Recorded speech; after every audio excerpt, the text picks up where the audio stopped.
morning, I'm Brian Nelson. I'm the Vice President of Institutional Advancement here at Dunwoody. On behalf of Dunwoody and its Alumni Association, it's my pleasure to introduce this morning's speaker.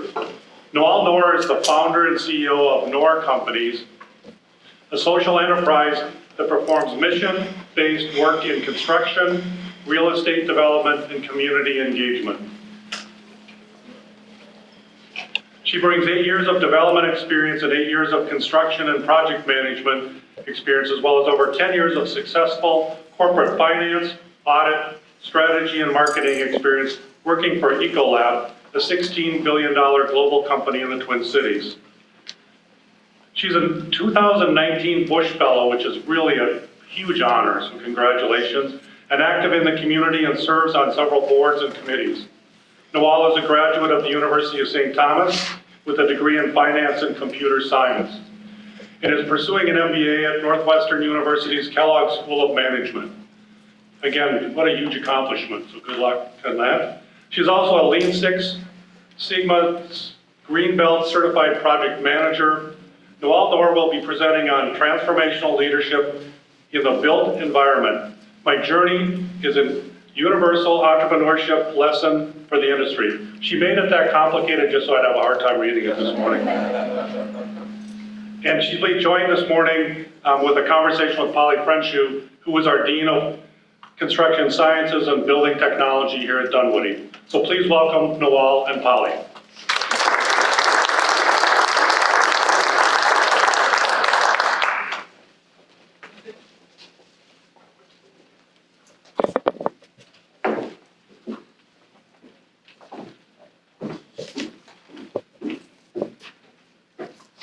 Good morning.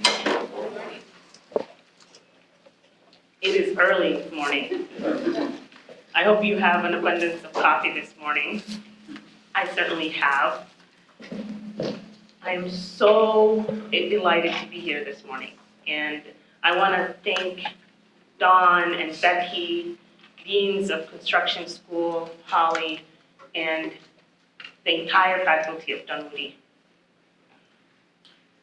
I came here about 2 years ago when I was a Bush Fellow, and Dawn asked me to come and visit the school and speak to them about my work. And I had known about Dunwoody, but I didn't know Dunwoody so well. And during that visit, I was in awe of the school, the facilities, the programs, the technical aspect of the programs, the students, and the entire faculty. I was so jealous that I wanted to come here, and I had just become a general contractor and I was already running a business, and so I didn't have that opportunity, but I was incredibly inspired to see this place exist for our communities.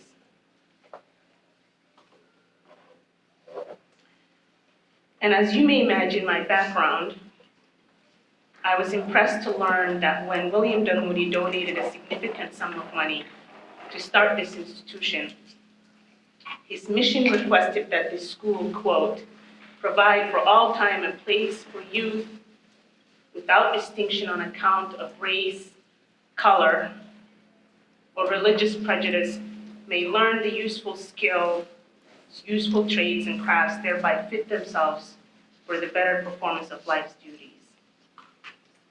I cannot imagine a better mission than that. And so that quote inspired my speech today. This morning, I will share with you 3 things. First, a bit about my early background to give you context. Next, the more current experiences that have led me to this field. And finally, I'll ask you to consider how you can contribute your leadership to ensure that, as Mr. Dunwoody specified, more inclusion of individuals regardless of race, gender, and color to participate in this field. As you know, with COVID, our world is rapidly changing to reflect the diversity of which is composed, and to take advantage of that diversity's perspective. My hope is that you, my colleagues and neighbors, can help accelerate inclusion into the world of the built environment. As a child, my world changed rapidly as well. First, let me set the stage. I don't know how many of you know about Somalia. I grew up in Somalia, in the Horn of Africa, which is bordered by Ethiopia, Djibouti, and Kenya. And so many people know Kenya. And so just to give you that context, I don't know how many of you also know that my beautiful country has the longest coastline on Africa's mainland, with Indian Ocean on its east and the Gulf of Aden on its north. And Somalia has been described as Africa's most culturally homogeneous country, with our people sharing one language, and most people speak second language. Some speak Arabic, others English, and some Italian. And most of us share the Sunni Muslim faith. In antiquity, our country was most importantly commercial trade in the 19th century. In the 19th century, we were also colonized, and in our case, by the Italian, British, and Portuguese, hence why some people speak those languages. For my early youth, I was fortunate to come from a privileged background. Our family lived well, and I had gone to a number of private schools in my early education. In 1991, one day as a little girl, 8 years old, I was visiting my classroom in the city of Mogadishu, and shots rang out. And in one moment, my childhood and my life and my family's life was shattered. Civil war erupted in that time in Somalia with fierce attack. Soldiers were indiscriminately shooting at civilians. Chaos ensued. Everywhere people were running in the streets, pleading the danger. Now, I didn't know at this time what to do or where to go, but luckily, after running for what seemed like hours, I knocked on a door where a stranger let me in. And luckily, it was a woman who knew my family and recognized me. That horrible day was the last time I saw my home, and I wouldn't see my family for many years. At the age of 8, I was a refugee and a child without a home. Along with members of my extended family, we made it through dangerous conditions to Kenya. We were put in refugee camp, which is normal for immigrants that come to us, neighboring country. After 4 years of living in the camp, I was granted an asylum in the United States. So by this time, I was 12 years old. I ended up in Minnesota. And many people ask me to this day, why Minnesota? Refugees don't get a chance to ask why Minnesota. But for my case, because I had an extended family. Without the guidance or protection of my parents, I had an unfinished primary education. I had no grasp of the culture of my new home. But I knew how lucky I have been. Many people don't get the second chance to start over in a new country. But I have. Some of us, especially if you've seen the Syrian and Afghani refugees in our age, I know what they're going through firsthand. So I took this second chance very, very seriously. The second part of my journey, as I adopted fully in my new country, I've come to believe, to learn, to grow, to lead, we must turn our wounds into strengths. I have been literally and psychologically wounded by the war. And by inherently understood that I had been given an opportunity that many had not had. Most meaningfully, I was reunited with my family in 2000. My allergies are kicking in when I'm speaking as well. I made the most of my second chance. I worked very hard, and to this day I work incredibly hard. I attended Edison High School, which is an urban school in Minneapolis, and I graduated at the top of my class with full scholarships to 4 top universities. For my college degree, I chose the University of St. Thomas, and I spent during the 4 years interning for an affordable housing developer. After graduating, I began a career in finance in an exclusive corporate finance leadership rotational program at Ecolab. As Brian had noted, I excelled rapidly, earning a role in many high-priority projects in corporate finance, global audit, mergers and acquisitions, and purchased a number of companies, and finally, in strategy and marketing. These roles allowed me to work in more than 30 countries across 4 continents, where I learned the functions of global business and had exposure to diverse challenges and businesses. Eventually, I was the youngest business manager of an $8 billion acquisition and integration team. And then another event changed the course of my life. My congregation in Minneapolis, in Nurul-Iman, which is based in South Minneapolis here, asked me to find them a prayer space, but there was a little catch. We had no funding, nor approval of the loan, and it was at the height of the recession.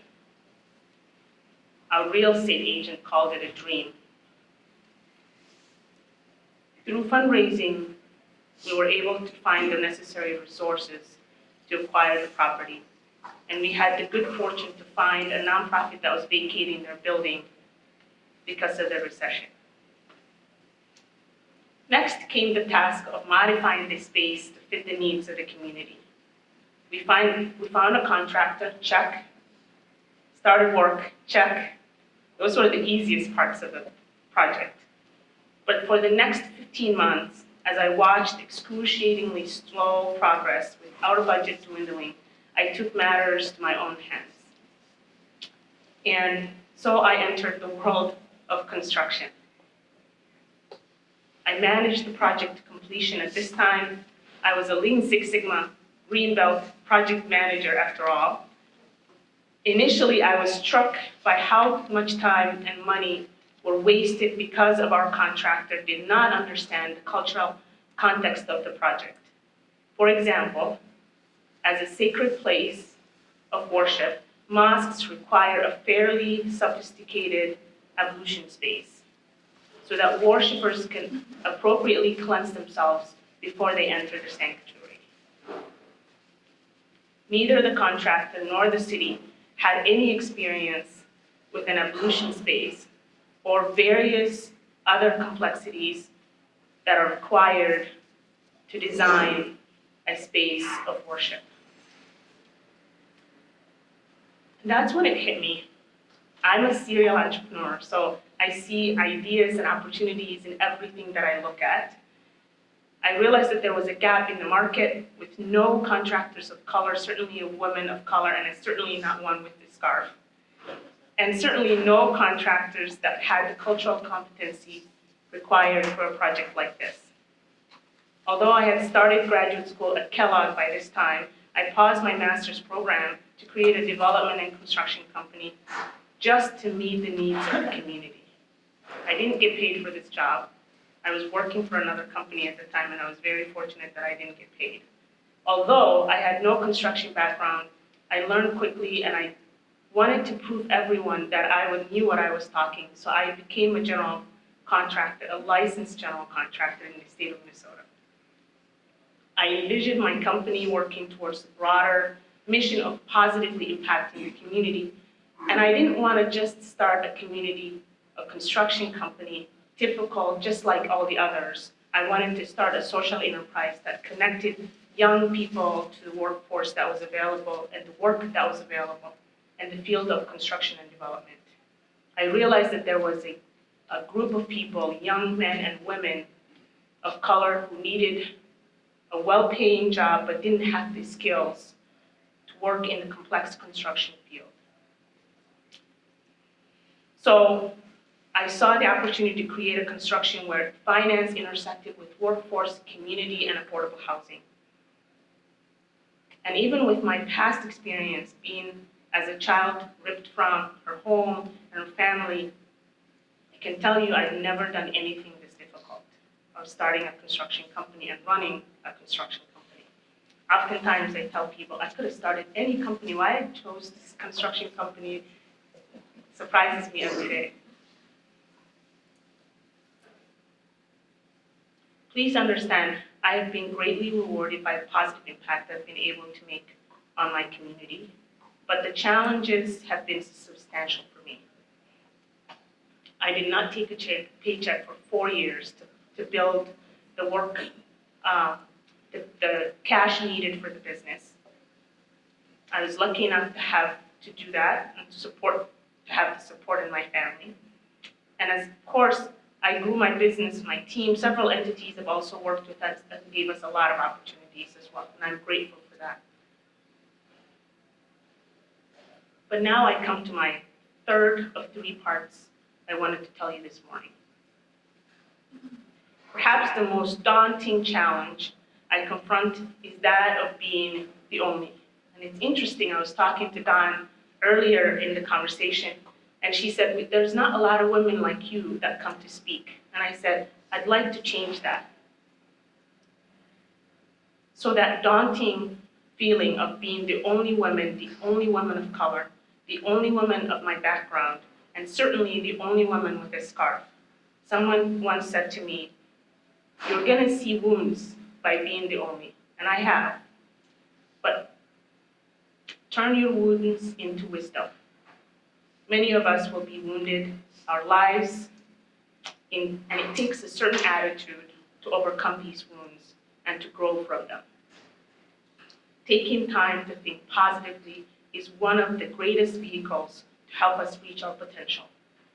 Thoughts combined with action are the greatest vehicle to change the world, and certainly thoughts have changed my world, because as you can imagine, a little girl in an immigrant or in a refugee camp, the only thing you have with you is your positive thoughts to get you to the next stage in life. My mother, who was a real estate developer back home in Somalia, has been one of my greatest mentors. She has taught me that whatever I do, I must do it exceptionally, which is one of the reasons why I work incredibly hard. I have taken that advice very seriously. As an entrepreneur, CEO of Noor companies, I've always let my work speak for myself. In 2018, for example, our first project working for a client was the ST's building, which was a ground-up building in North Minneapolis. That project won the best projects by Finance and Commerce in its category. The second project we had was a historic preservation, and that project also won the best AIA historic preservation.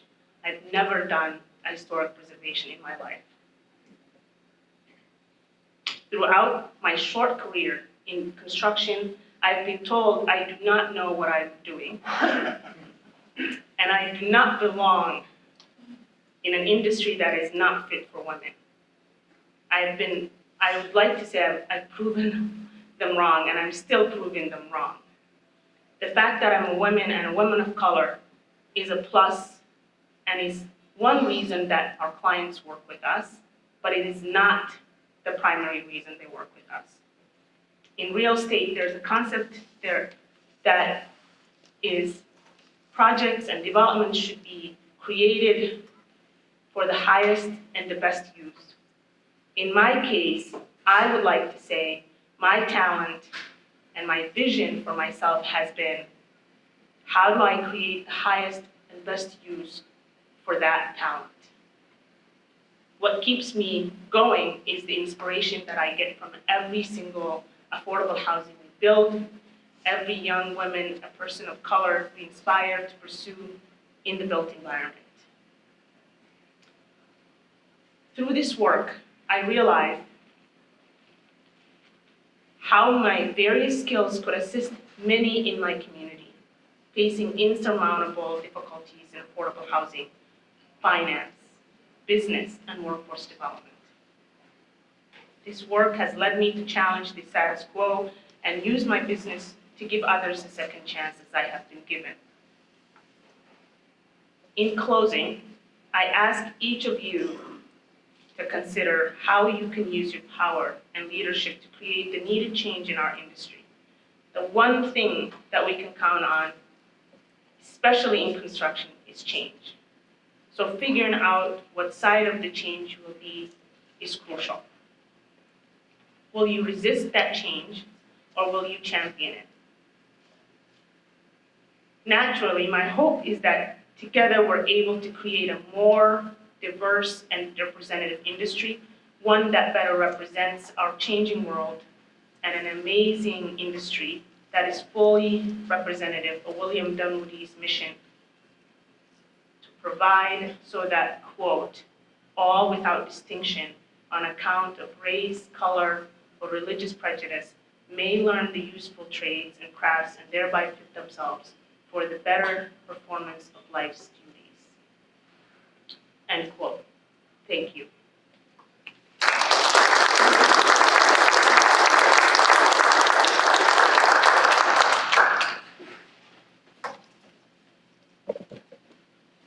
So Nawal, I had a few questions for you. You and I had chatted.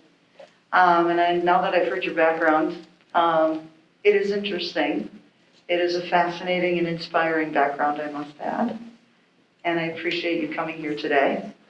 I guess one of the things, you had made mention a little bit of a woman and a woman of color in construction. So what has helped you with that? And, as you face some of these things, what has really helped you with that within the industry? Polly, it's an honor to be here. I said it, and I'm incredibly excited to speak in front of. I don't get a lot of opportunities to do that, and I certainly feel incredibly excited to sit across from you, knowing your background.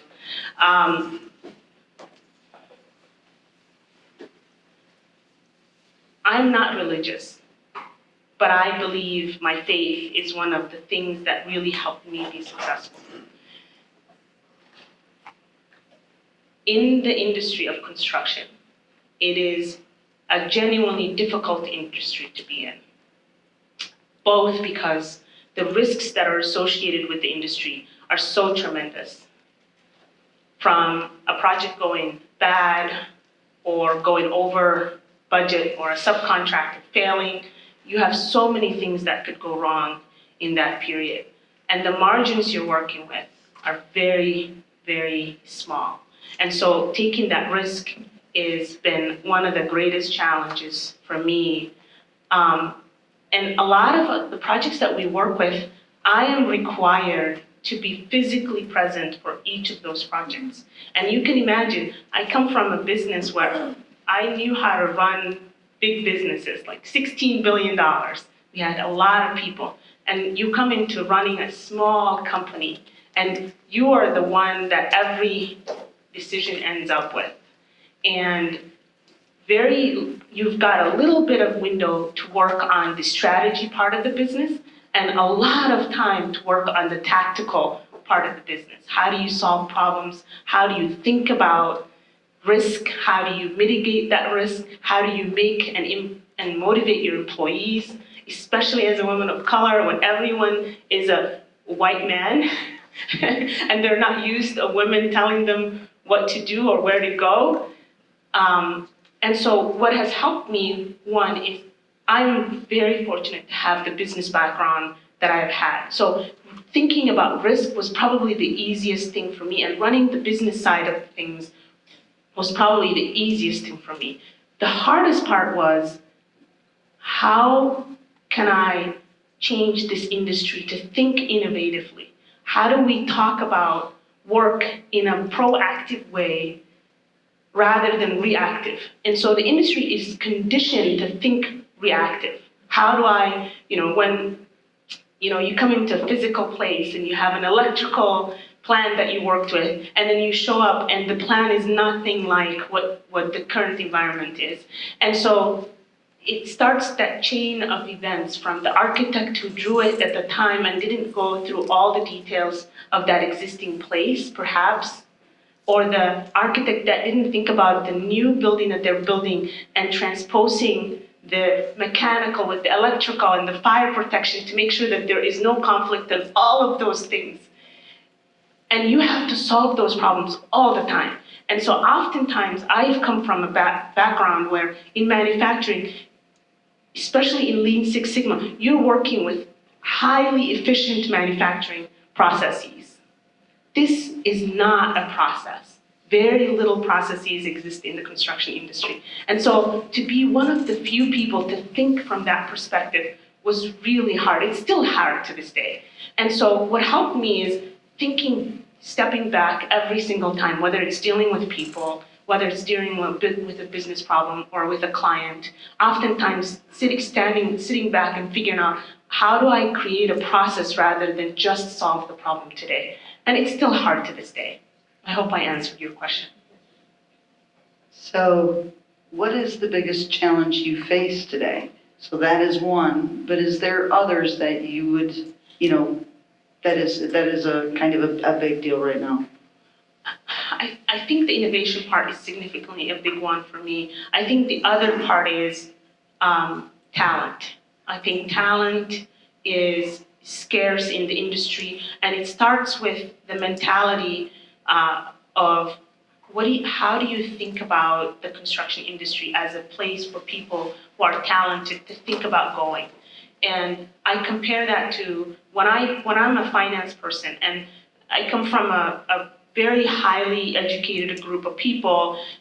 In finance, it's looked at as a lucrative, sort of a career, and it's looked up, especially when you do mergers and acquisitions and sort of the investment banking side. You looked at it as a pretty highly intelligent and high caliber individual. And so in the construction industry, it has a connotation for people to think about it as a very skilled trade and less intellectual process. And it requires a lot of intellect to be in construction. But when I show up into the field, for example, and I meet an architect, and I meet a project manager working for the construction, or perhaps a superintendent, each of them is looked at it in a different way. The architect is usually put in a pedestal, and they are thought of as someone who's highly educated and highly intellectual. The construction person is usually thought of as the bronze and the person with the hammer, right?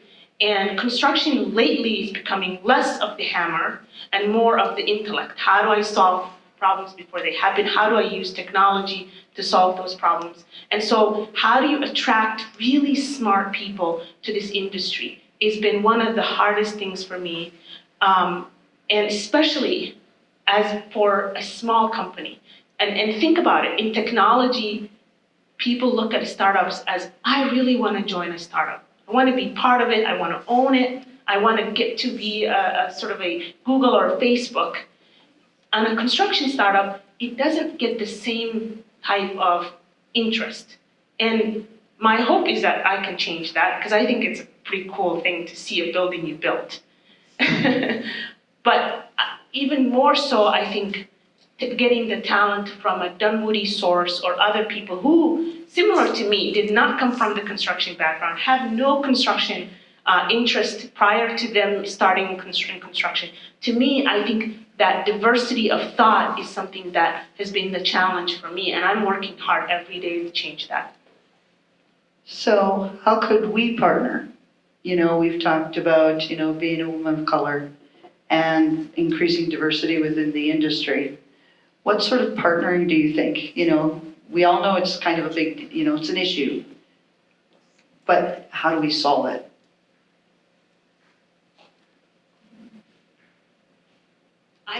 I've thought about that many times.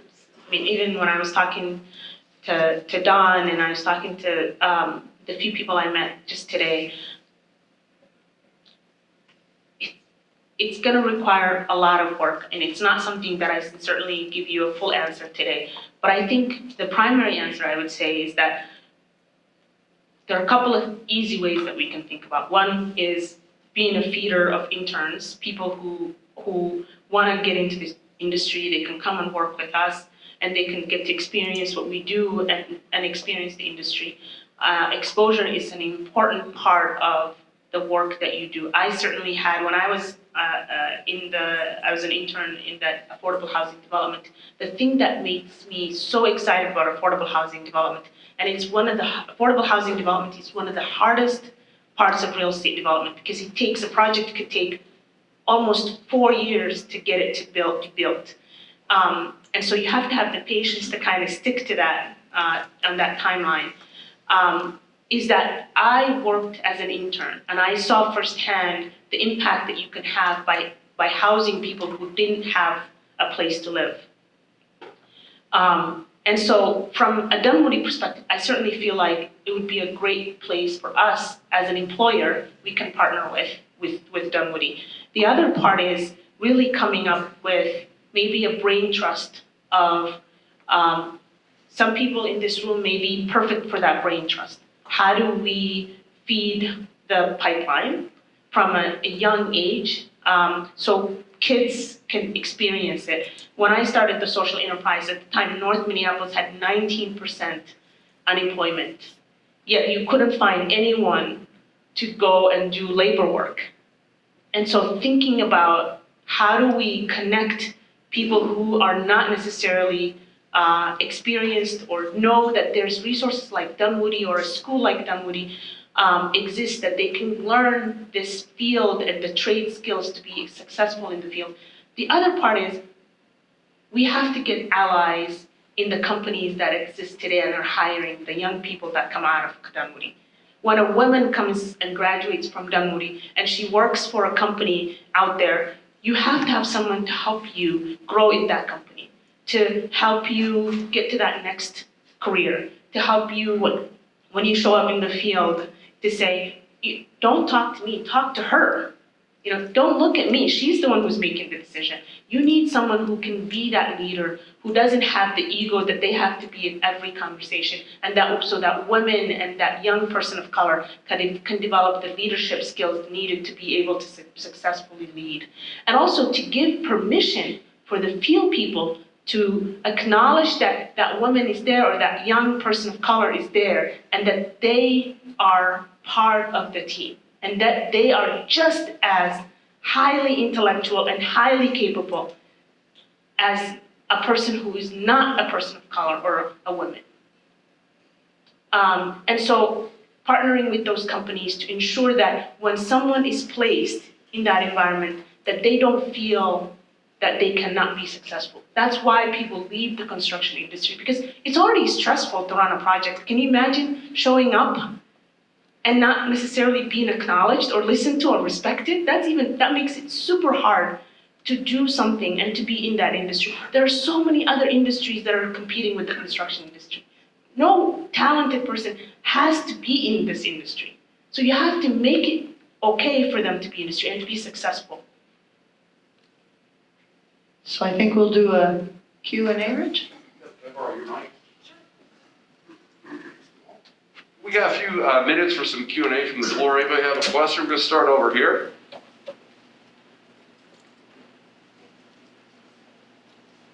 Hi, my name is Fatima. I'm a fourth-year architecture student, and one thing I wanted to ask you is, you are dealing with, as a woman of color, diversity issue on one side. I want to ask you about problems or things you have to deal with as a Somali woman in the construction industry from our community, Somali community. I didn't hear very well. Could you repeat that question if you're able to? Okay. So my question was, how do you deal with what do you call roadblocks or problems from our Somali community as a woman in construction? Because I know how that feels. I appreciate that, and I want to give some context to the audience. So, coming from a background of the African background and the Somali background, it adds one more complexity to my story, which is that women have a place, just like in the United States. It's even more pronounced in the African culture, which is that women have a place, and that place is not construction, and certainly not in a field that requires all these other men that you're working with. And so it's okay for me to be in finance, but I get so many questions from my own community. Because in our community, your parents tell you to go to become a doctor, a lawyer, or an engineer. Those are the three things that are expected from a community. And I remember my first route was to become a medical doctor. And I went through the whole pre-medical sort of process. I took the MCATs and I did a volunteer stint at the Abbott Hospital and at the Heart Hospital, and I hated it. I didn't want to be around sick people. I was not cut out for that at all. And at the time I was doing my last internship at Ecolab, and I had a letter that offered me a job and said, hey, you just finished your second internship at Ecolab. We want to offer you a position in the rotational program. And I had a decision to make, and one of my mentors who passed away, a Norwegian, my high school teacher, ESL teacher, her name was Janet Benson. She said, you have no idea how lucky you are. How many people get this letter from the controller, the CEO of the company? You need to take this job. And I said, I really want to go to medical school because my parents and my family, my community really wants me to become a medical doctor. And she said, you know that you don't want to be a doctor, so just accept the fact now. And so to answer your question, I would say, how I deal with it is, I just look at them and I say, there's no reason a woman shouldn't be in this business. And frankly, there's no other Somali person that I know of who's in this business, man or woman. And I think, to me, it's not just breaking barriers in our community, it's breaking barriers in the entire sort of community of just anybody who says a woman shouldn't be in construction. I certainly feel like women are the best people to go into construction because women can manage kids, they can manage uncertainty. I mean, if you can deal with a 2-year-old and the screams that they give you when they wake up every night as a mom, I think you can manage any construction company, and I think you can manage better than any other man. And I'm sorry about the men that are here in this room. I apologize to you because I think just you're incredibly smart. But I think women are well positioned to be in construction better than any other group that I can think of. So I didn't give you a full answer, but honestly, I don't care what they think. I just do it.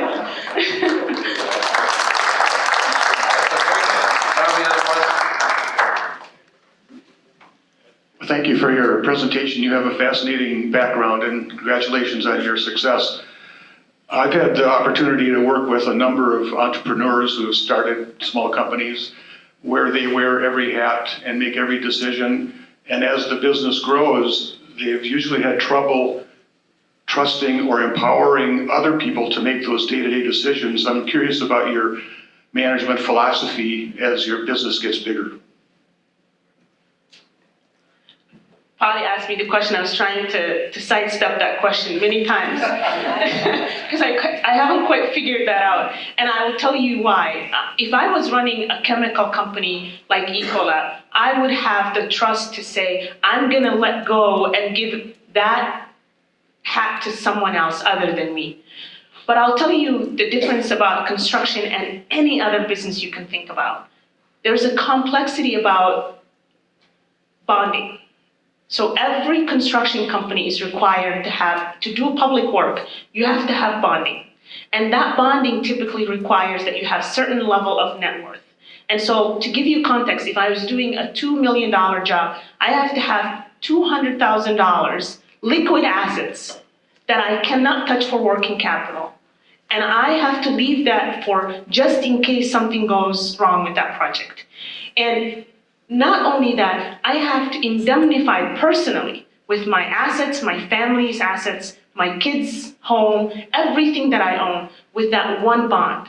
And so to give you context, there's a lot of risk inherent with the construction industry. And so if I give that sort of the power to someone else, what I found is, which is really hard for me to, even to this day, is finding people who think of the business and the risks the same way that you think about as the entrepreneur.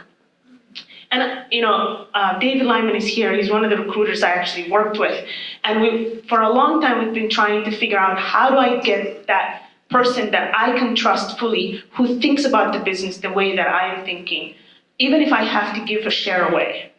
And I haven't quite figured that out, to be honest with you. I'm still working on that. It has been the greatest challenge that I've had because we have aspirations to go. We made it to $30 million this year. We have aspirations to go bigger than that. And in 4 years to take the business from 0 to $30 million, that's a significant achievement on any business. It doesn't matter what construction. But I think we have potential to get to $1 billion and to diversify our business. But I can't do that myself. We need to have people that I can trust, talent that is equally thinking about innovation, about the way that I think about diversity. When I bring someone to the room, I want them to feel inspired that I am leading this company and that they can lead this company one day. And so to do that, very few people have all of the things that I'm thinking, and maybe it'll take more than one person, but to be honest, that is the biggest challenge that I've faced so far, is to not necessarily wear all the hats every day. And it's the one thing that keeps me up at night. Good. Hey, we have time for a couple more. Anybody else have a question out here? Oh, go ahead. Hi, my name is Destiny. I'm a first-year interior design student here at Dunwoody. Something I've been thinking about is, well, you kind of mentioned how a tool for a solution would be to partner with Dunwoody. And a question that I have is, do you have any suggestions or what's your outlook on trade programs like Dunwoody for structuring their programs to be more approachable or feasible for marginalized identities? And kind of, do you have any thoughts on that? You touched on something that I kind of wanted to talk about, but you only have so much time to speak. Construction is highly complex industry. You have to know all facets. And construction, you can pick specific types of construction. You are in electrical, and electrical is one portion of it. As a general contractor, I have to know about mechanical, electrical, fire protection, all of the architectural work, the structural, the roof membrane. So there's so many things that I have to keep in mind. And I'm coming from a completely background that I didn't come from the construction background. So think about how I'm learning. And I think I learn incredibly fast. But most people, it turns them off because it's so, it's scary to think about how am I gonna learn this? How am I gonna make a mistake? The only way, and RSP did this, I saw an article just yesterday, RSP is doing this with Summit OIC. And one of the things that they're doing is training young people who are still in high school to come in and do a quick model, with a 3D Revit program and the virtual reality, and just kind of experience how do you think about shapes and just measurements, and I think that exposure makes people feel less intimidated about the industry. And this speaks to not just construction, it's everything. It's thinking about, my husband is a physician, it's thinking about being a physician, it's thinking about medical devices, it's thinking about engineering. When I was at Ecolab, we had interns. They would work in our research and development areas. They would work in our finance areas. And I think that exposure that gives you a little peek into what is done and how it's done is the best way for people, especially under marginalized communities, where every day they're not meeting with someone who runs a company or an electrician. It's important for them to get that exposure. I really do. Well, thank you, Noel, for a great presentation and spending time with us this morning. Thank you, everybody, for being here. Appreciate your time. Keep in mind now, our next lead speaker series will be on January, is that right, Brian? No, February? February 3rd, so nothing in January. Believe it or not, February 3rd, 2022. It'll be Julie Snow, an architectural firm of Snow and, how you say that last part, Trevor? Riley. Krylex? Yeah. Yeah, Snow and Krylex, so she's founding